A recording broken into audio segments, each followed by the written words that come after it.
What's up, guys? I just want to do kind of a quick 5 or shorter minute review on the Warp 3. In the air, the glider has been great.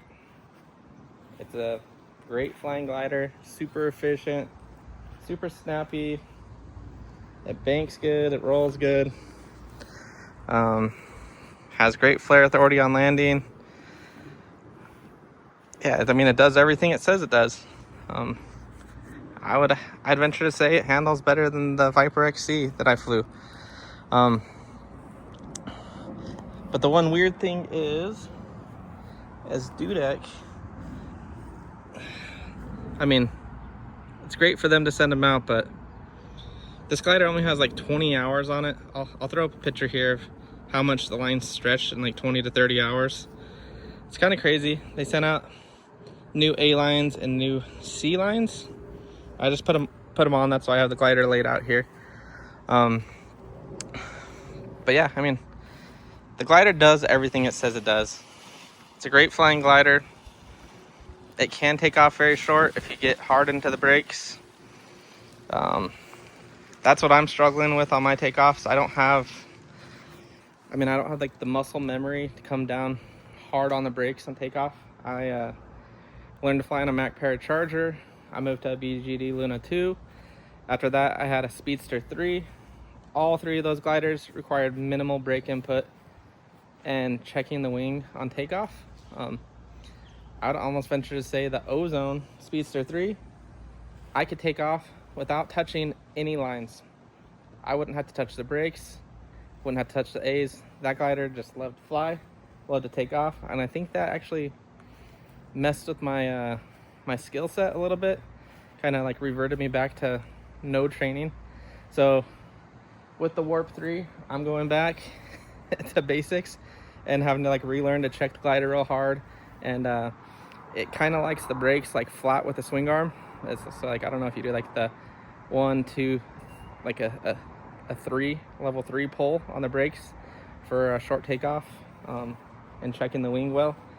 That's kind of where I'm at on it. I'm trying to build that muscle memory, so once the wing gets above me, I'm straight to like level with my swing arm, like a 3. I mean, not like fully like digging the brakes in, but yeah, I mean, as far as that's my only issue. I've botched a few takeoffs. I tripped and fell, messed up my leg. That's my fault. I didn't check the brakes hard enough. The wing overshot a little bit and had a little bit of a frontal. But yeah, that's me. That's not the wing's fault. I do have concerns.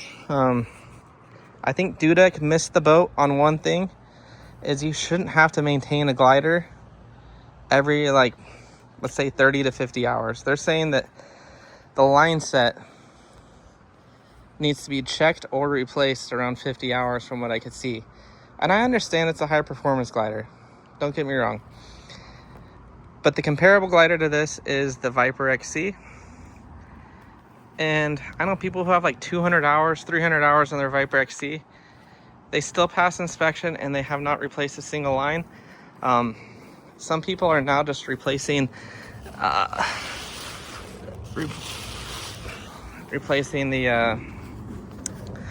risers on their Viper XCs so that they could have that new style that has like the printed numbers and stuff like this. But yeah, I mean, it's a great glider. Flies good, super efficient. I think my best flight so far, I'd burned like 2.9 liters in an hour. All of my flying is in Arizona. It's all desert flying with mountains. So, I mean, I've been through bumps. I've been through turbulent air. Had my fun there. Done a downwind takeoff. That was fun. I've never ran that fast in my life to take off. Might never have ran that fast in my life not taking off. That was my first flight on the Warp 3, and I ran as fast as my little legs could run. But yeah, I mean, my biggest concern is wear and tear over time because of some of like the fabrics and stuff. So I mean, like, my risers are dusty, don't get me wrong. Smaller risers, kind of flimsy, kind of weird. kind of hard to get used to. The numbering system's weird. It goes like negative blue 4 to red 12. I've been taking off at 0 and shifting it out to like 3 or 4 during flight. The further you go out, the more rock solid it is. And when I say rock solid, like if you're at 5 or 6 on there, this thing's not oscillating, it's just cruising. At 5 or 6, you still could use the brakes fully and be fine. I haven't had any issues with that. When you start dipping down to like 0, it starts getting like a little, you can feel it dance more. It's not as solid, it's less reflex. But yeah, I mean, for your average Joe flyer, that doesn't need the performance of the Viper or the Warp 3, I would say, I hate saying this, but I mean, the Viper XC or the Speedster Scirocco is probably a better wing. I mean, Dudek makes great wings. I just think they might have missed a little bit with the Warp 3.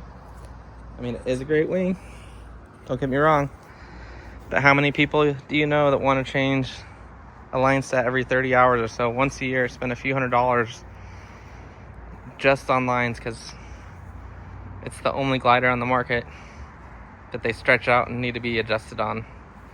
I mean, I think the acro guys might chime in here, but if you had like a free ride or a Carve 2, maybe in like the Snake or the Drift Air, they might need to replace their lines doing all the barrel rolls and stuff just to feel comfortable pulling the loads. But an XC glider that's supposed to compete with the Viper XC, I mean, I just don't see it.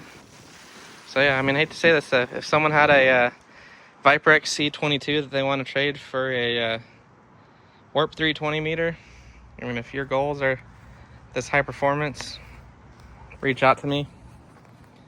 But yeah, I mean, I would definitely have chosen the Viper XC if I would have known when I got this that it was going to be a high maintenance glider. But yeah, that's my thoughts. I mean, it's a great glider, flies good. Dudek and One Up Adventures reaching out, being proactive, changing the lines. That's, I mean, customer service, amazing. But yeah, it's just, I didn't expect it to be a high maintenance glider. And yeah, I mean, Viper XC22 that I flew, took off easier, landed easier, lost hundreds of hours without maintenance. Warp 3, it's a little bit faster, a little bit more efficient, maybe a little bit more fun. But I don't know. Yeah, just my thoughts. Hit me up if you have any questions or concerns. But yeah, that's my thoughts on the Warp 3. Thanks.